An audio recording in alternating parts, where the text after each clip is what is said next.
আদিনাথের থটা কেটে দেওয়া হয়েছে না? যারা কাটাকাটির কাজ করে তারা থ কেটে দিয়েছে, তারা থ কেটে দিয়েছে।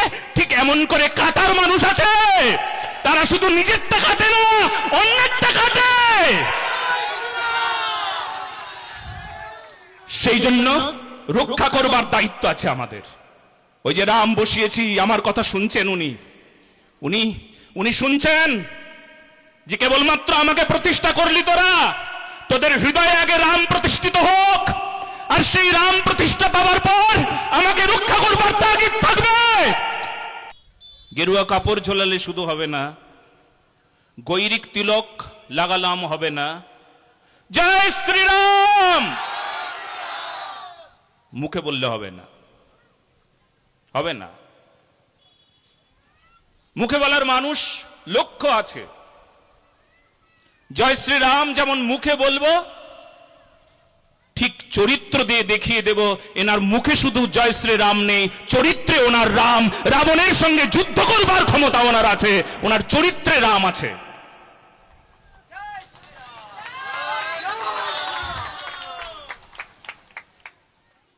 খুব সাবধান। সেই জন্য এই জন্য সাধুদের বলে ফের কহিও সাধু সাবধান, বলে কিনা? কাকে বলে? সাধুকে সাবধান হতে বলে। সাধু শব্দটির অর্থ কি? যিনি সৎ, এক কথায়। সাধু শব্দের অর্থ কি? এক কথায়।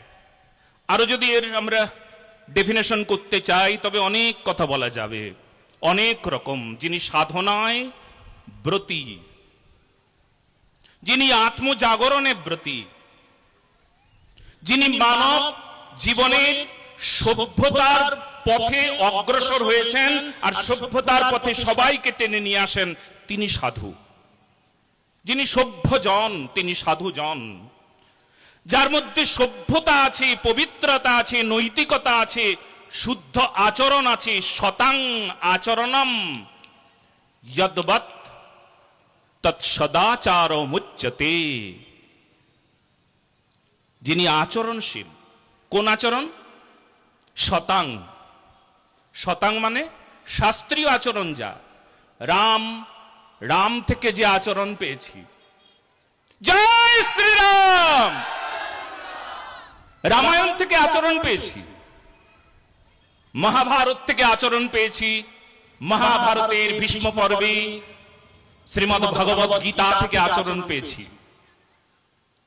ওই যে আচরণ পরম্পরা হিসেবে প্রাপ্ত হওয়া সাধুর আচরণ তোমার চরিত্রের মধ্যে এসে পৌঁছেছে, তোমার স্বভাবে, তোমার দেখায়, তোমার শোনায়, তোমার কর্তব্যে, তোমার কর্মে, তোমার প্রতিটি বিষয়ে একদম পুঙ্খানুপুঙ্খ লোকে বলবে বাহ বাহ বাহ, এনার আচরণ কি শুদ্ধ, কি সুন্দর, কি পবিত্র। উনি মুখে যা বলেন তাই করেন। উনি শুধু মঞ্চে বলে না, মঞ্চের সামনে যারা আছে তারা জানে যে মঞ্চের বাইরে ওনার একই রকম চরিত্র, তিনি সাধু।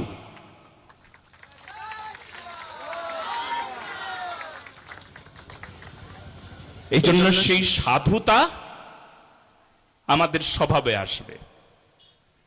আমরা আচরণশীল হব, আমরা নিজে আচরণ করব। এই জন্য এখানে আমাদের অনুষ্ঠানের আয়োজন করেছি আমরা আয়োজক। আর আয়োজক যদি দূরে দাঁড়িয়ে ওখানে গল্প করেন, এখানে আমাদের ইন্দ্রমিত্র কোত্থেকে এসেছে জানো তোমরা? কত কষ্ট করে এসেছে জানো তোমরা? সেই কলকাতা থেকে এসেছে ইন্দ্র, সেই বীরভূম থেকে এসেছে আমাদের সৌগত বাঙালি বাবু, বীরভূম থেকে এসেছে।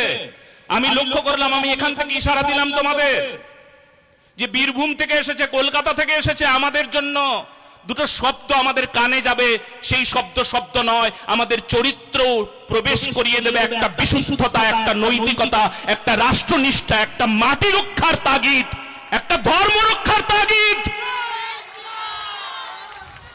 এই যে মাটি, যে মাটির উপর দাঁড়িয়ে আছি, সেই মাটিকে রক্ষার তাগিদ যোগাবে ইন্দ্রমিত্র। সেই জন্য এসেছে। আর আমরা ওখানে আমরা দাঁড়িয়ে আছি, ওখানে আমরা কথা বলছি একে অপরের সঙ্গে, মাথায় গেরুয়া, গলায় গেরুয়া কাপড়। লজ্জা চাই, এই লজ্জার প্রয়োজন। আমরা শুধু আয়োজক নই, আমরা আয়োজনের কারণ প্রয়োজনটা ভালো করে জানবো। আয়োজনের কারণ কি? আয়োজনের কারণ প্রয়োজন। কি প্রয়োজন? রক্ষার প্রয়োজন। রক্ষা, এই মাটিটাকে রক্ষা করো। মূর্তি বানালে হবে না। কতজন এর আগে কত মূর্তি বানিয়ে গিয়েছিল, কতজন কত এর আগে আদিনাথ মন্দির বানিয়ে চলে গিয়েছিলেন। আদিনাথ, আদিনাথ আছে। আদিনাথ নাম করতে পারো গর্বের সঙ্গে? আদিনাথের থটা কেটে দেওয়া হয়েছে না? যারা কাটাকাটির কাজ করে তারা থ কেটে দিয়েছে, তারা থ কেটে দিয়েছে।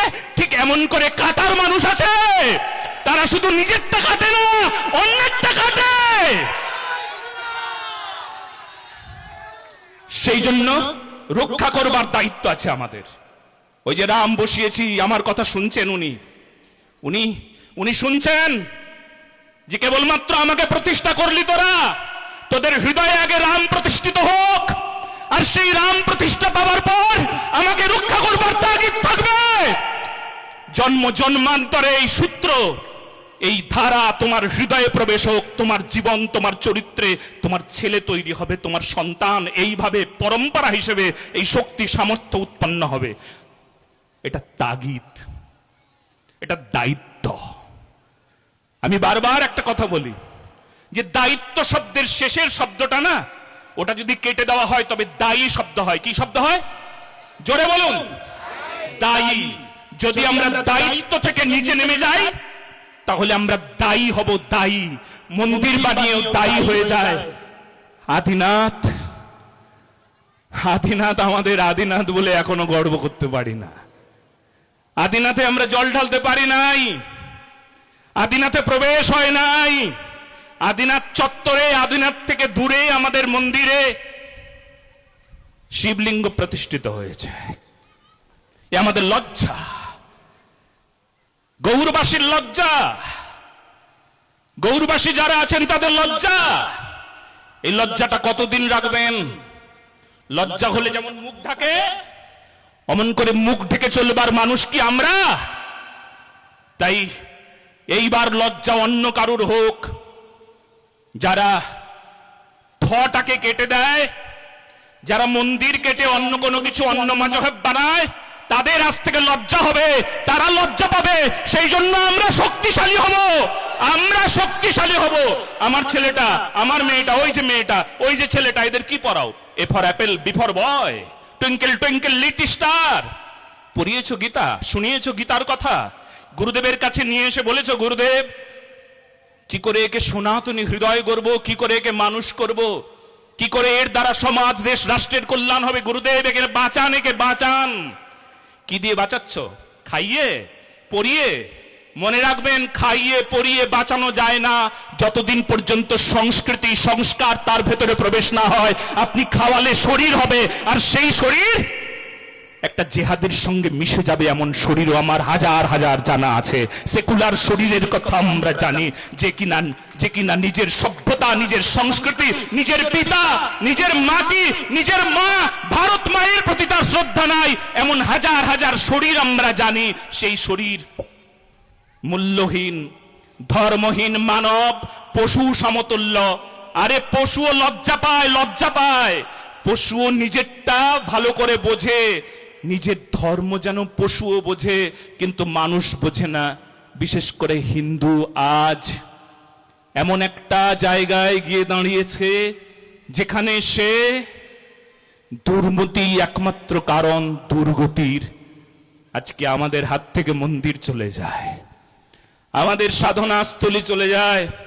আজকে হরিশ্চন্দ্রপুরে পরশুদিনের ঘটনা, হরিশ্চন্দ্রপুর মা কালীর মন্দিরে গরুর হাড় ঝুলিয়ে দিয়েছে মালিয়রে। এটা আমাদের সুখের কথা, আনন্দের কথা? এখনো কানটা নিয়ে আছি, এখনো বেঁচে আছি, কিন্তু আমাদের সংস্কৃতি তার উপর এমন নোংরা করবার জন্য চেষ্টা চালাচ্ছে। একমাত্র একটাই কারণ, আমরা যদি শক্তিশালী হতাম, আমরা যদি একের সঙ্গে আরেক হাত রাখতাম, তবে কিছুতেই পারতো না। সেই জন্য মন্দির বানিয়ে মূর্তি বানিয়েও যদি আমরা এক না হতে পারি, শক্তি সঞ্চয় না করতে পারি, নিজের সাধনা নিজে তৈরি না করতে পারি, তাহলে মূর্তি মন্দির কোনোটাই থাকে না। নিজেকে রাখা যায় না, নিজের মেয়েটাকে রাখা যাবে না, কারণ সে জিহাদির শিকার হয়ে যাবে, একদম গ্যারান্টি দিলাম। সেই জন্য আজ থেকে কেবলমাত্র খাওয়া নয়, কেবলমাত্র পড়া নয়। কোন পড়া?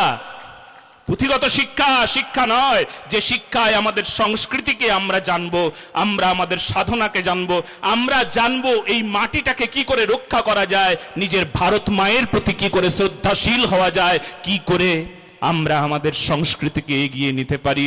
এই শিক্ষার বড় প্রয়োজন। তা না হলে যে জাতি হারায় স্রোত, চলিতে না পারে, সহস্র শৈবাল দল বাঁধে আসি তারে। যে জাতি জীবন হারা অচল অসার, পদে পদে বাঁধে তারে জীর্ণ লোকাচার। যে নদী স্রোত হারিয়ে ফেলে, তার উপর কত পানা পুকুরি এসে সেই নদীটাকে মেরে ফেলে। আর ঠিক একই রকম ভাবে এই স্রোতস্বিনী ধারা, এই সংস্কৃতি, এই ভারতবর্ষের সনাতন সংস্কৃতির ধারাকে যদি টিকিয়ে না রাখতে পারো, তাহলে একদম শেষ হয়ে যাবে। পানা পুকুরি এসে তোমাকে শেষ করে দেবে। তার জন্য শিক্ষা চাই। আমরা সেই জন্য এখানে এসে বসেছি। তোমাদের সকলের কাছে আমি অনেক বকা দিলাম। আমার মনে হয় এই বকা দেওয়ার দায়িত্বটা আমাকে যেন দিয়েছো, তোমরা দিয়েছো একদম। সেই জন্য এরপর থেকে আর এমন ভুল আমরা চাই না। আমরা মর্যাদা দিতে জানি, কারণ মর্যাদা অলঙ্ঘন হয় অসাধুর লক্ষণ। সেই জন্য মর্যাদা দেব। আর ভগবান রামচন্দ্রের শ্রীবিগ্রহ প্রতিষ্ঠার পেছনে একমাত্রই কারণ, সেটা হলো মর্যাদা। সবার হৃদয়ে মর্যাদা প্রতিষ্ঠিত হোক, রাম প্রতিষ্ঠিত হোক, শুধু মুখে নয়, হৃদয়ে, চরিত্রে। সবার মঙ্গল কামনা করছি। সবাই ভালো থাকুন, ভালো রাখুন। বাঁচবো কেন?